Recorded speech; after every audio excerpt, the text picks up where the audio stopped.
हाय, hello, नमस्कार. मी अर्चना स्वागत करते तुमचं माझ्या अन्नपूर्णा चॅनलमध्ये. तर आज आपण बनवणार आहोत स्पेशल म्हणजे आज स्पेशल म्हणजे शिवजयंती आहे, शिवाजी महाराजांची जयंती.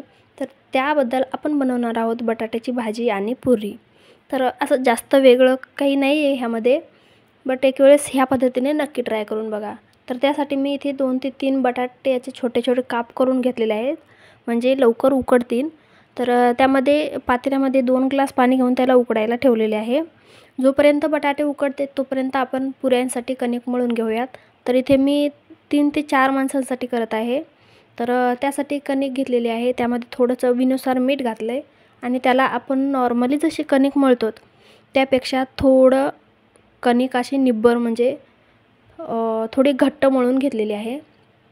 तर त्याला झाकून ठेवायचं आणि आपण तोपर्यंत बटाट्याच्या भाजीला जो मसाला लागतो आहे त्याची तयारी करूयात.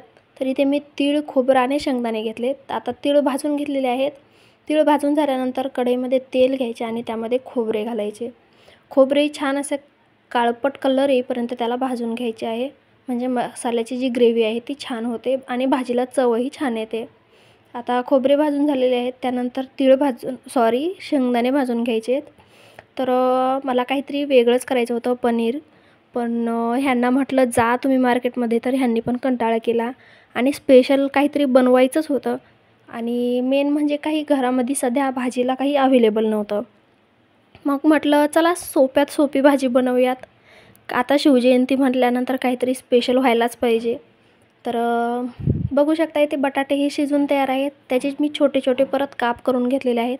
तुम्हाला हवं तर थोडे म्हणजे आपण समजा जसं बटाटा पराठा करायला घेतो तसेही बटाटे तुम्ही बारीक मॅश करून घेऊ शकता.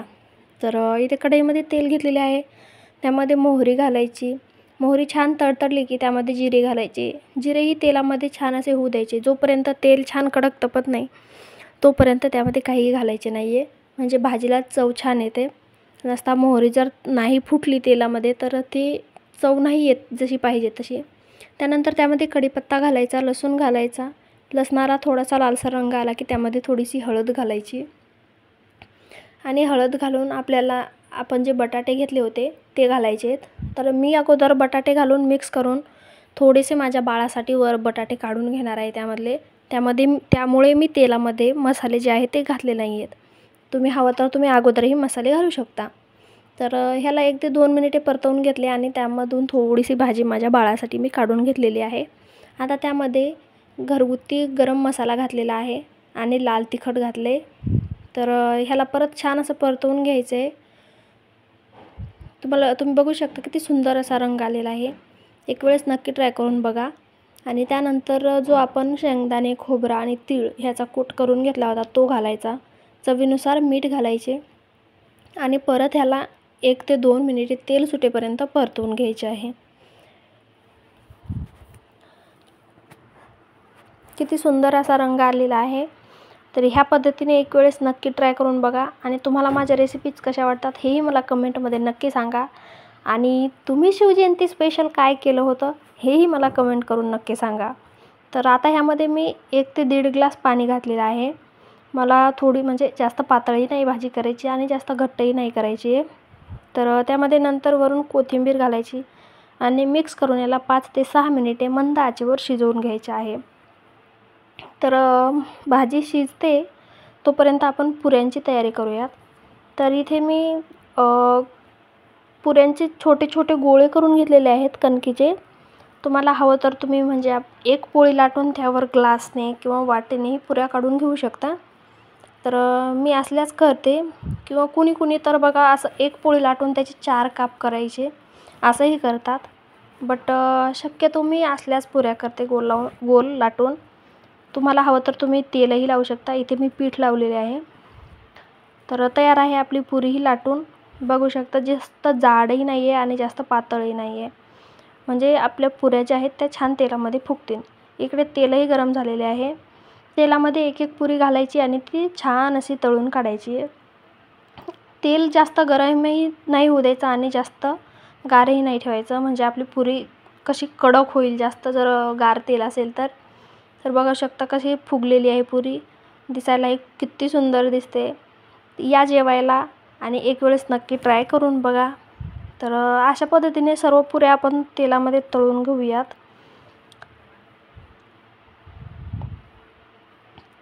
शक्यतो मी जास्त तेलकट कधी करत नाही आहे, बट काहीतरी स्पेशल करायचं म्हटल्यानं आणि भाजीला काही नाही आहे, सो त्यामुळे म्हटलं बटाट्याच्या भाजीसोबत पुऱ्याही अप्रतिम लागतात. तर का नाही हाच बेत करावा म्हणून आज मी बटाटा पुरी केलेली आहे.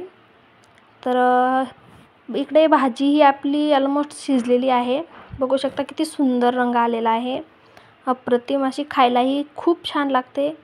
म्हणजे ह्या पद्धतीने एक वेळेस नक्की ट्राय करून बघा. किंवा कुणी सुकी भाजीही करतं, म्हणजे हिरव्या मिरच्या टाकून. तर शक्यतो पातळ भाजी कसं पातळ भाजीने पोट भरतं बघा.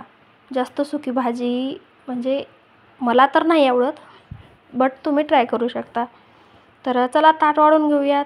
इथे मी बटाट्याची भाजी घेतलेली आहे, पुऱ्या घेतलेल्या आहेत, कांदा घेतलेला आहे आणि भाजलेला पापड आहे. कॉम्बिनेशन कसं वाटलं मला कमेंट करून नक्की सांगा. लाईक शेअर सबस्क्राईब करायला विसरू नका. बेल आयकॉन प्रेस करा, म्हणजे जेणेकरून माझ्या सर्व रेसिपीचे नोटिफिकेशन तुम्हाला लवकरात लवकर मिळेल.